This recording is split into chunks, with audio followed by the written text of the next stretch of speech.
এবং সবচেয়ে ভয়ঙ্কর ব্যাপার হচ্ছে আপনি যখন কারোর উপর জুলুম করেন, ওই মাজলুম আর আল্লাহর মাঝখানে কোনো ফারাক থাকে না। আল্লাহ ওই ফারাকের পর্দা উঠায় নেয়। খবরদার, মজলুমের কান্না কখনো বৃথা যায় না। জীবনের কোনো না কোনো সময়ে এর প্রায়শ্চিত্ত আপনাকে করতে হবে। জীবনের কোনো না কোনো সময়ে এর প্রায়শ্চিত্ত করে আপনাকে মরতে হবে। বিষ্ণু ইসলাম আরো ভয়ঙ্কর কথা বলেছেন। তিনি বলেছেন, মান যালামা কিদা শিবরিন মিনাল আরদি তুবিকাহু মিন সাবঈ আরাদিন। কেউ যদি জুলুম করে তার ভাইয়ের 1 বিঘত পরিমাণ জমিন খায়। 1 বিঘত চিনেন তো? এই যে আমার এই আঙ্গুল থেকে এই আঙ্গুলটা, এটা টান টান করলে যতটুকু জায়গা, এটার বলে 1 বিঘত। শিবের আরবিতে বলে শিবের।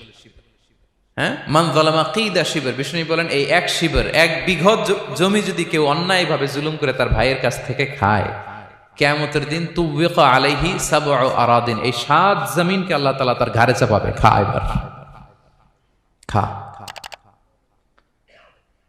অন্যের জমি খাওয়ার এত শখ ছিল, এবার 7 জমিন ঘাড়ে কর। কিয়ামতের ময়দানে আপনার দেহটারে বিশাল আকৃতির করা হবে, এই 7 জমিনকে আপনার কাঁধে তুলে দেয়া হবে। এজন্য আমরা অন্যের রাইটস, অধিকার যেন নষ্ট না করি, কারো উপর যেন জুলুম না করি, কোনোভাবেই না। আমরা নানাভাবে এই জুলুমটা করি। আমরা প্রায় দাদার সম্পত্তি থেকে ফুফুদেরকে বঞ্চিত করি, বাবার সম্পদ থেকে বোনদেরকে বঞ্চিত করি। হ্যাঁ, নিজের ভাই আরেক ভাইকে, আপন ভাই ভাইকে বঞ্চিত করে, জুলুম করে। এরকম দৃশ্যপট আমাদের সমাজে আছে না নাই বলেন তো? কিয়ামতের দিন আল্লাহর সুপ্রিম কোর্টের কাঠগড়ায় হিসেব দিতে হবে। আর এই জালিমদেরকে আল্লাহ তাআলা পছন্দ করেন না। এবং সবচেয়ে ভয়ঙ্কর ব্যাপার হচ্ছে আপনি যখন কারোর উপর জুলুম করেন, ওই মাজলুম আর আল্লাহর মাঝখানে কোনো ফারাক থাকে না। আল্লাহ ওই ফারাকের পর্দা উঠায় নেয়।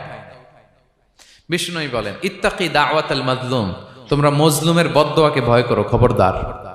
কারণ ফাইন্না লাইসা বাইনাহা ওয়া বাইনাল্লাহি হিজাব, তার আর আল্লাহর মাঝে কোনো পর্দা থাকে না। দোয়া করলেই ওটা আরশে যেয়ে কবুল হয়ে যায়। আল্লাহ তাআলার চারিপাশে অনেক পর্দা আছে। কেউ কেউ বলে 70,000 নূরের পর্দা। 70,000টা সহিহ হাদিস দ্বারা সাব্যস্ত না, কিন্তু অসংখ্য অগণিত পর্দা, এবং পর্দাও এটা নূরের পর্দা। আচ্ছা বলেন তো, জানলা দিয়ে বাইরের আলো ঠেকাতে আমরা দেয়ালে জানালায় কি লাগাই? পর্দা লাগাই। পর্দাটা কিসের তৈরি? মোটা কাপড়ের, যাতে করে ওই আলো না আসে। কিন্তু আল্লাহর চারদিকে যে পর্দা, ওই পর্দাটা কিসের? নূরের, আলোর। ওনার পর্দায় আলো দিয়ে তৈরি। সুবহানাল্লাহ বললেন না? বিষ্ণু বলেন, ইত্তাকি দাওয়াতাল মাজলুম, মজলুমের বদদোয়াকে ভয় করো। ফাইন্না লাইসা বাইনাহা ওয়া বাইনাল্লাহি হিজাব, কেউ যখন মজলুম হয়ে কেঁদে বদদোয়া করে, তার আর আল্লাহর মাঝে ওই পর্দা থাকে না। বদদোয়া করছে, ডাইরেক্ট কবুল। খবরদার আমার পেনাঙ্গের ভাইয়েরা, আমরা যেন জালিম না হই। In it's any form, operation in it's any form,